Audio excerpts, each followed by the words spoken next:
Hi అండి, good morning అందరికీ. ఇవాళ బ్రేక్ఫాస్ట్ ఏంటంటే అల్లం చట్నీ పెసరట్టు అండి. ముందుగా వెల్లుల్లి అల్లం ఫ్రై చేసుకొని మిక్సీలోకి తీసుకున్నాను. అలానే ఎండుమిర్చి కూడా ఫ్రై చేసుకొని మిక్సీలో వేసేసుకున్నాను.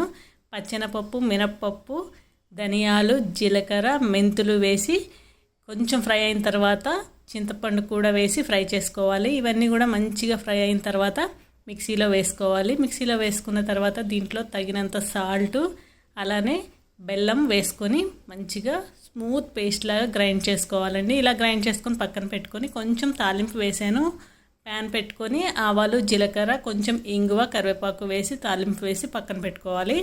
ఇప్పుడైతే పెసరట్టు కోసం మనం పిండి రెడీ చేసుకుందాం. రాత్రంతా నానబెట్టిన పెసలండి ఇవి. అయితే మిక్సీలోకి తీసుకున్న తర్వాత నేను కొంచెం అల్లము అలానే పచ్చిమిర్చి తీసుకున్నాను. నేను బియ్యం వేయనండి, మా సైడ్ బియ్యం వేయరు, డైరెక్ట్గానే చేస్తాము.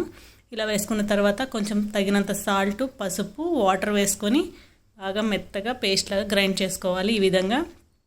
ఇప్పుడు ఇదంతా పక్కన పెట్టుకొని ప్యాన్ హీట్ అయిన తర్వాత ఇలా మంచిగా పెసరట్టు వేసుకున్నాను. వేసుకున్న తర్వాత జీలకర్ర, పచ్చిమిర్చి, ఆనియన్ ఇవన్నీ వేసుకుని చక్కగా ఆయిల్ వేసి మంచిగా ఇలా ఎర్రగా కాలిన తర్వాత ఇలా అల్లం చట్నీతో తింటే ఎంత టేస్ట్గా ఉంటుంది కదండి. చాలా చాలా బాగుంటుంది అనమాట.